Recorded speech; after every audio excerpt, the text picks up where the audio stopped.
Сәлем достар, бүгін біз қиғаш және де тік шап жарықтары туралы талқылайтын боламыз. Ең бірінші бастамас бұрын оның классификациясына, яғни қандай түрлері бар екенін тоқталайық. Бірінші бізде туа пайда болған және де жүре пайда болған шап жарықтары болады. Туа пайда болған шап жарықта бізде іш қуысының вагинальды өсіндісі арқылы бізде грижа пайда болады, ал ол өз кезегінде осы жұмыртқаның серозды қабығын құрайды. Ал жүре пайда болғанда бізде жұмыртқамен мұнда орналасқан грижевой мешок, яғни грижа қалтасы бөлек орналасқандығын көре аламыз. Сонымен қатар бізде прямой грижалары, яғни тік грижалар және де қиғаш грижалары болады. Бір жақтық немесе екі жақтық болуы мүмкін, және ағымнан қарай бізде вправимый, яғни ішіне кіргізілетін және де осложненный болуы мүмкін. Шап жарықтарын айтпас бұрын шап өзегінің анатомиясына тоқталып кетейік. Ол бізде қиғаш орналасқан өзек болып табылады, 4-5 см құрайды, және де ол бізде шап үшбұрышында орналасады. Шап үшбұрышының медиалды қабырғасын мускулус эректус абдоминис, яғни іштің тік бұлшықеті құраса, латералды қабырғасын мұнда орналасқан шап байламы құрайды, және де осы жерде үшбұрыш пайда болады. Сол үшбұрыште бізде шап өзегі орналасқан. Шап өзегінің алдыңғы қабырғасын мұнда орналасқан сыртқы қиғаш бұлшықеттердің апонефрозы құрайды.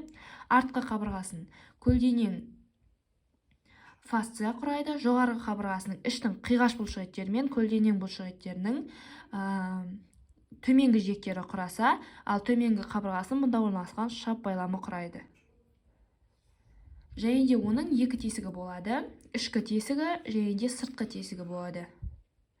Ішкі тесігі ол бізде көлденең фасцияның талшықтарынан тұрады, сол арқылы құралады. Ал сыртқы тесігі болатын болса, ол бізде қиғаш бұлшықеттің апонефроздарының екі аяқшасы, яғни крус медиалис пен крус латералистен тұрады, яғни крус латералис, крус медиалис арқылы осы жерде тесік пайда болады.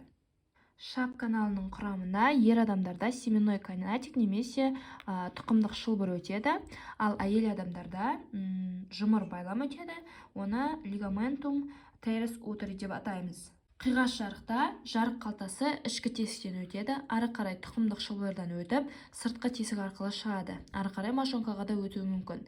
Сыртқы тесік арқылы шығады, және де көбінесе ол бізде мұнда орналасқан тұқымдық шылбыр, яғни семенной канатиктен сыртқа қарай орналасады. Ол бізде қиғаш шап жарығы болып табылады. Ал тік шап жарықтары ол бізде артқы стенкасы, яғни артқы қабырғасы, ол жерде бізде көлденең фасция орналасқан, сол көлденең фасцияны бұзу арқылы алдына қарай шығады, және де ол бізде мұнда орналасқан тұқымдық шылбыр, яғни семенной канатиктен ішке қарай орналасады. Шаптың тік жарықтары ол бізде көбінесе үлкен адамдарда кездеседі, ал шаптың қиғаш жарықтары жас адамдарда көбінесе кездеседі.